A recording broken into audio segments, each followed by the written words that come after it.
محترم ناظرین، آج ہم آپ کو ایک ایسے غریب بزرگ کی افطاری کا واقعہ سنانے والے ہیں جسے سن کر آپ کی آنکھوں میں یقیناً آنسو آ جائیں گے۔ اس واقعہ کو مکمل سننے کے لیے ہمارے ساتھ رہیے گا۔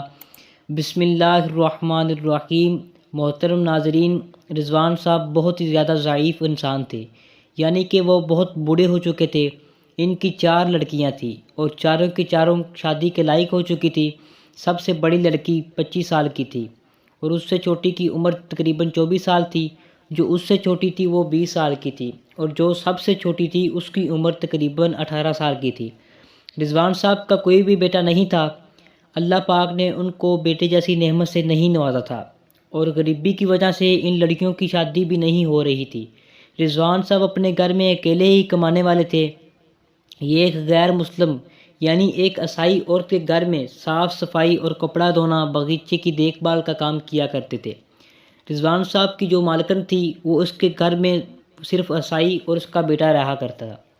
ایک 5 سالہ بیٹا تھا جو کہ بہت چھوٹا تھا، وہ رہتے تھے۔ اس کا شوہر ملک کے باہر میں بزنس کو دیکھتا تھا اور یہ عیسائی عورت یہاں کی 2 فیکٹریوں کو سنبھالا کرتی تھی اور یہ عورت رضوان صاحب سے بہت زیادہ پریشان تھی۔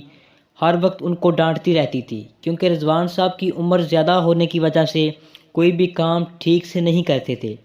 ان کے جسم میں بڑھاپے کی وجہ سے اتنی طاقت نہیں تھی کہ وہ کوئی بھی بھاری کام کر سکیں۔ رضوان صاحب اگر کوئی کپڑا دھوتے تو اچھے سے صاف نہیں کر پاتے تھے اور باغیچے کی صفائی بھی ٹھیک سے نہیں کر پا رہے تھے۔ لیکن اب رضوان صاحب کا کیا کرتے؟ بھوکے پیٹ تو کیسے پالنے تھے؟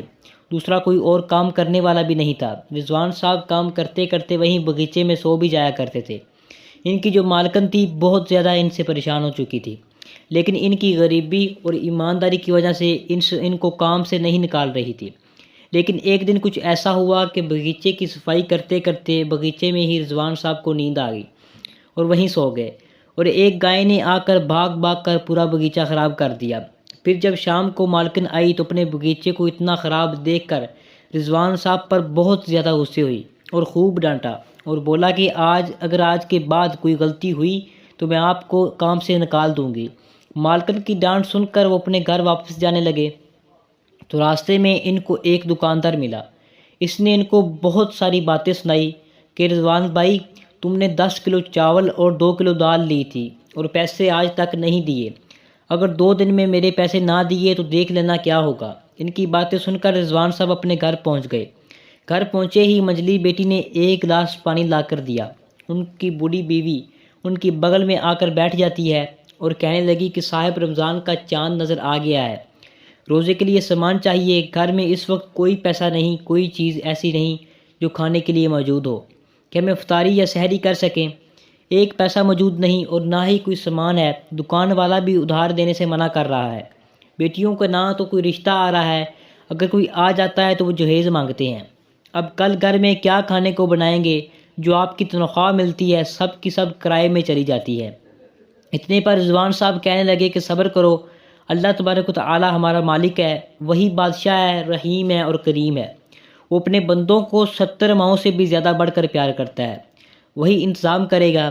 پھر جب پہلے سحری کا وقت آیا تو گھر میں جو کچھ روکھا سوکھا موجود تھا بڑی بیٹی نے گرم کر کے سب کے سامنے رکھ دیا اور سب نے مل کر سحری کی اور روزہ رکھ لیا اور بیٹیوں نے نماز ادا کر لی۔ رضوان صاحب مسجد میں جا کر فجر کی نماز ادا کی اور وہیں پر کام پر چلے گئے۔ عیسائی خاتون اپنے باغیچے میں مارننگ واک کر رہی تھی۔ رضوان صاحب اس خاتون کے پاس جا کر کہتے ہیں کہ مالکن صاحبہ، آج سے ہمارا رمضان شروع ہو چکا ہے اور گھر میں جو کچھ پیسے ہیں تھے وہ سب لگ چکے تھے۔ میرے پاس اس وقت 1 روپیہ بھی نہیں ہے۔ اب مجھے کچھ پیسے دے دیجئے تو ہمارا افطار کا انتظام بھی ہو جائے گا۔ اس عورت نے کہا، آپ کو بہت زیادہ پیسے پہلے ہی دے چکی ہوں، جب دیکھو پیسے ہی مانگتے رہتے ہو۔ آپ کو اتنے پیسے دے دیے ہیں کہ جتنا آپ نے کام بھی نہیں کیا، اس سے زیادہ آپ کو پیسے میں کیوں دوں؟ میں آپ کو ایک پیسہ نہیں دوں گی۔ اتنا کہہ کر اس خاتون نے کہا کہ اگر آپ میرا ایک کام کر دیں گے تو میں آپ کو کچھ پیسے دے سکتی ہوں۔ یہ سن کر رضوان صاحب بہت زیادہ خوش ہوئے اور بولا کہ مالکن، آپ کا ہر کام میں کرنے کے لیے تیار ہوں۔ اس عیسائی خاتون نے کہا کہ ان کی طاقت سے زیادہ بھاری سامان لا کر دیا اور کچھ پیسے دے دیے اور وہ لا کر کہا کہ میرے بزنس پارٹنر کے گھر پہنچا دو۔ یہ بول کر وہ خاتون اندر چلی گئی۔ سامان اتنا وزنی تھا کہ رضوان صاحب اسے اٹھا نہیں پا رہے تھے۔ جیسے تیسے کر کے روزے کی حالت میں سارا سامان اٹھا کر اس خاتون کی بزنس پارٹنر کے گھر جا کر رکھ دیا اور وہیں پر سر پر ہاتھ رکھ کر بیٹھ گئے اور آسمان کی طرف دیکھنے لگے۔ کچھ دیر کے بعد اس گھر کا مالک باہر آیا جس کا نام تسلیم تھا۔ وہ بھی ایک رحم دل مسلمان تھا۔ اس نے رضوان صاحب سے سامان لیا اور اپنے نوکروں کو بلایا، سامان اندر رکھوا لیا اور اس صاحب کو کچھ پیسے دے دیے۔ رضوان صاحب یہ پیسے لے کر بہت زیادہ خوش ہوئے۔ رضوان صاحب اس مالک کے گھر نہ گئے، اپنے گھر کی طرف نکل گئے۔ سب سے پہلے اس دکاندار کے پاس گئے، اس کا سارا قرضہ چکا دیا اور پھر باقی پیسوں کا سامان خریدا اور اپنے گھر میں سارا سامان رکھ دیا اور پھر سے مالکن کے گھر پہنچ گئے۔ وہاں کیا دیکھتے ہیں کہ وہ عیسائی عورت اور اس کا شوہر آیا ہوا ہے۔ رضوان صاحب اس سے ملے اور بہت ساری باتیں کی اور پھر کام پر لگ گئے۔ عصر کا وقت ہوا تو ان کا مالک اپنے بچے کو لے کر باہر ٹہلنے کے لیے نکلا۔ جیسے ہی وہ باپ بیٹا باہر نکلے ویسے ہی ایک ٹرک نے دونوں باپ بیٹے کو ٹکر مار دی۔ جیسے ہی ٹکر لگی ویسے ہی باپ بیٹا تھوڑی دور جا کر گرے۔ پھر ایک شور اٹھا کہ ایکسیڈنٹ ہو گیا۔ رضوان صاحب دوڑتے ہوئے بھاگے اور ان کے پاس پہنچ گئے، ان کو اٹھایا اور جلدی سے ہاسپٹل لے گئے، ایڈمٹ کروا دیا۔ اس عیسائی خاتون نے جو کہ اس وقت گھر میں موجود نہیں تھی، وہ اپنی فیکٹری پر گئی ہوئی تھی، اس کو کال کر کے جلدی سے بلایا۔ اس خاتون کو ہاسپٹل آنے میں کم سے کم 45 منٹ کا وقت لگتا تھا۔ پھر ڈاکٹر صاحب نے رضوان صاحب سے کہا کہ بچے کی حالت بہت زیادہ خراب ہے، خون کی بہت زیادہ ضرورت ہے، خون بہت بہہ چکا ہے، اگر جلدی سے خون نہ ملا تو ہم اس بچے کو نہیں بچا پائیں گے۔ تو جلدی سے رضوان صاحب نے اپنی عمر کی پرواہ کیے بغیر، اپنی جان کی پرواہ کیے بغیر، اس بچے کی ماں باپ نے ان کو کام پر رکھا ہوا ہے، میرا کام اس قابل بھی نہیں پھر بھی انہوں نے مجھے کام پر رکھا ہوا ہے، یہ سب سوچ کر اپنا خون اس بچے کو دے دیا اور اس کی جان بچائی۔ پھر جب وہ خاتون آئی تو ڈاکٹروں نے پورا ماجرا اس خاتون کو بتا دیا کہ کس طرح رضوان صاحب نے وقت کو ضائع کیے بغیر کچھ سوچے سمجھے اپنا خون دیا۔ پھر کچھ دن کے بعد وہ باپ بیٹا ٹھیک ہو گئے۔ ایک دن افطاری کا وقت تھا کہ رضوان صاحب اپنے گھر والوں کے ساتھ افطاری کرنے بیٹھے ہوئے تھے۔ اتنے میں مالک اور مالکن دونوں ان کے گھر آ گئے، ان کے ساتھ روزہ افطار کیا اور ان کا بہت زیادہ شکریہ ادا کیا۔ ان کا مالک کہتا ہے کہ اگر آج آپ نہ ہوتے تو ہمارا بچہ ہمارے درمیان نہ ہوتا، ہمارے گھر کی خوشی آج جو بھی ہے وہ سب آپ کی طرف سے ہے، آپ نے ہمیں سب خوشیاں دی ہیں۔ رضوان صاحب کا مالک اور اس کی بیوی ہر روز افطاری کے وقت رضوان صاحب کے گھر میں آیا کرتے تھے اور اپنے ساتھ بہت سارا سامان لے کر آیا کرتے تھے، جس میں کھانے کی بہت زیادہ چیزیں اور پھل موجود ہوتے تھے۔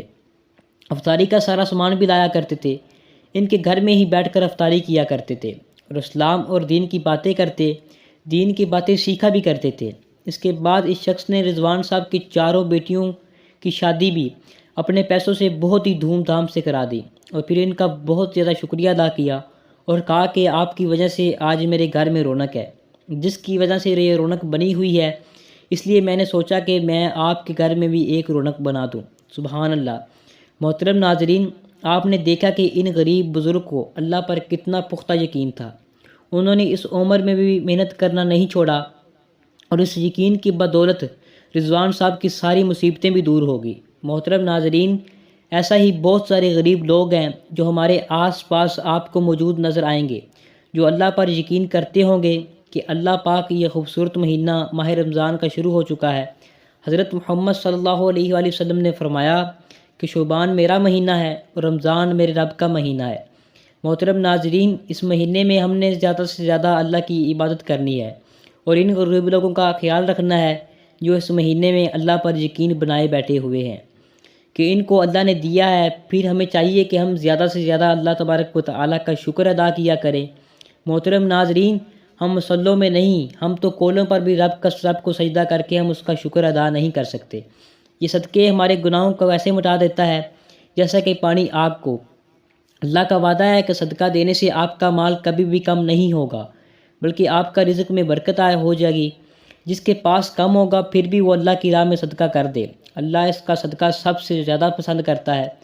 رمضان میں زیادہ سے زیادہ صدقہ خیرات کرنے کی کوشش کریں۔ اللہ تبارک و تعالی ہمیں بھی عمل کی توفیق عطا فرمائے کہ ہم صدقہ خیرات زیادہ سے زیادہ کریں، آمین۔ اس ویڈیو کو دوسروں تک ضرور شیئر کر دیجیے گا، ہو سکتا ہے کہ آپ کے ایک شیئر سے یہ بات کسی کے دل میں اتر جائے اور ہم سب کے لیے صدقہ جاریہ بن جائے۔